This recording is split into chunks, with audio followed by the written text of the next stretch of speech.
At 84, Dionne Warwick admits he was the only one who could do that to me. Dionne Warwick was born Marie Dionne Warwick on December 12, 1940 in East Orange, New Jersey, into a family whose life was imbued with music. Her mother, Lee Drinkard Warwick, managed the Drinker Singers, a highly regarded gospel group of the day.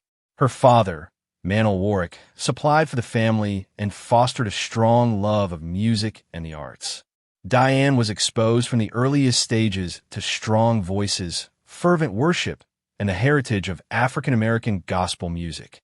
She was raised in a close family unit that upheld faith, stability, and community.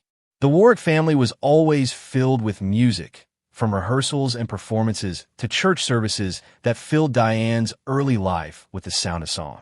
Dionne, Sister Dee Dee, and Aunt Houston were all steeped in the gospel, creating their own group called the Gospel.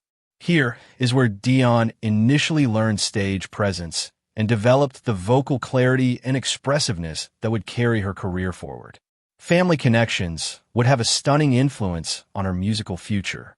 Dionne was related to some of the greatest voices ever. Her cousin was the legendary Whitney Houston, who would go on to become one of the world's best-loved singers of all time. Yet another cousin, Dee Dee Warwick, found fame in music. This network of family talent produced a setting in which ambition and talent flourished, and Dionne soon knew that she herself was destined to seek a career that would lead her far outside the doors of her church. Dionne Warwick's path to fame started small, performing session singing while still continuing her schooling at Hart College of Music in Connecticut. In addition to the gospel, she sang on recordings for top artists, attracting industry insiders who were impressed by her incredible tone and control. It was in one of these sessions that destiny entered the scene. During the early 1960s, Dionne met the young composer Burt Bacharach and lyricist Hal David. Together, the three would form one of the most revered music partnerships in history. Bacharach was instantly drawn to Dionne's singing accuracy and facility with expressing subtle emotion. With David's heart-rending lyrics, the group developed songs that made the most of Dionne's special talents, her capacity to combine sophistication and warmth, vulnerability and confidence. Her first record hit, Don't Make Me Over, 1962, launched a career that would transform pop and soul music. The 1960s were Dionne's decade of success with a series of unforgettable singles such as Walk On By, Anyone Who Had a Heart, Message to Michael, I Say a Little Prayer, and Do You Know the Way to San Jose. These were hits far beyond the radio. They became cultural reference points, combining sophistication with universality and making Dionne Warwick one of the greatest female singers of her generation. Warwick's legacy is marked not just by the number of her hits, but by the timelessness of her music. With over 100 million records sold and over 50 singles on Billboard charts, she established an arena that few could approach. Her seductive mezzo-soprano voice had an indelible emotional depth to it, so that every song she sang was both intimate and universal. During the 1970s, Dionne adapted with the new trends in popular music. She signed with Warner Brothers Records and then with Arista Records, where she had a remarkable comeback with Clive Davis as her mentor. Classics such as I'll Never Love This Way Again and Deja Vu won her new Grammy Awards and proved her endurance in a highly competitive market. One of the peaks of her career was in 1985 when she worked with Elton John, Gladys Knight, and Stevie Wonder on recording That's What Friends Are For. Originally planned as a straightforward collaboration, the song became an anthem of sympathy when proceeds went towards research for AIDS. Not only was the song a chart topper, but it also showed Warwick how she could use her stature to promote causes that she cared about. It became a milestone in the AIDS movement, calling attention to Warwick not only as a singer, but also as a humanitarian. Her roster of duets is a veritable who's who of music royalty. From recording with Isaac Hayes and Smokey Robinson to singing duets with Luther Vandross and Jeffrey Osborne, Dionne's own voice merged with other voices yet remained distinct. She was a bridge builder in music, crossing genres and generations.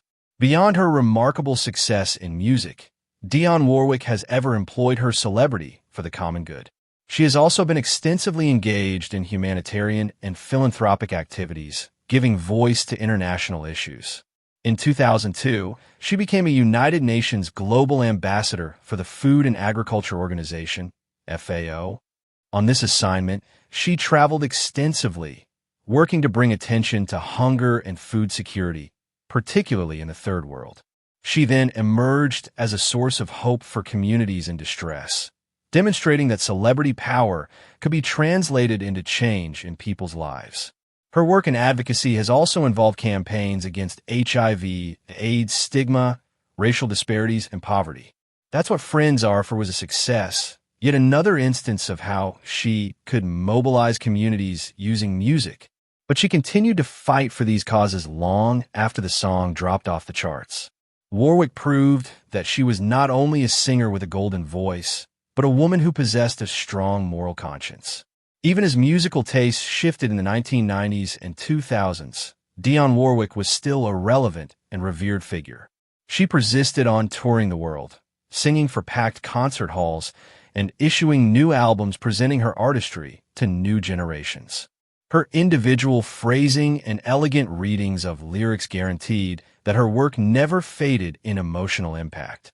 During 1966, in the midst of her ascendant reputation as one of the most promising voices of American popular music, Dionne Warwick wed actor and drummer William Elliott.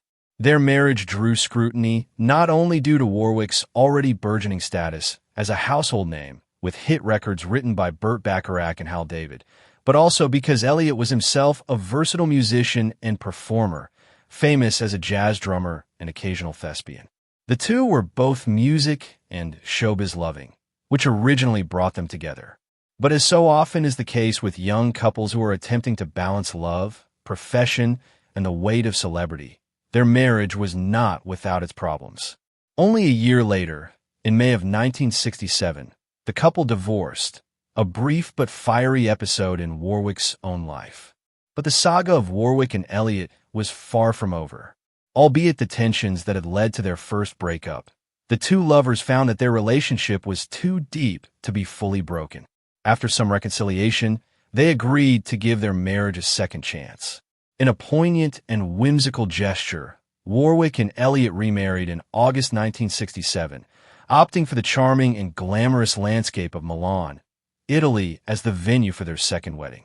Milan, which is considered one of the fashion capitals of the globe, served as the setting for the couple's newly espoused vows and represented a new beginning in their lives together.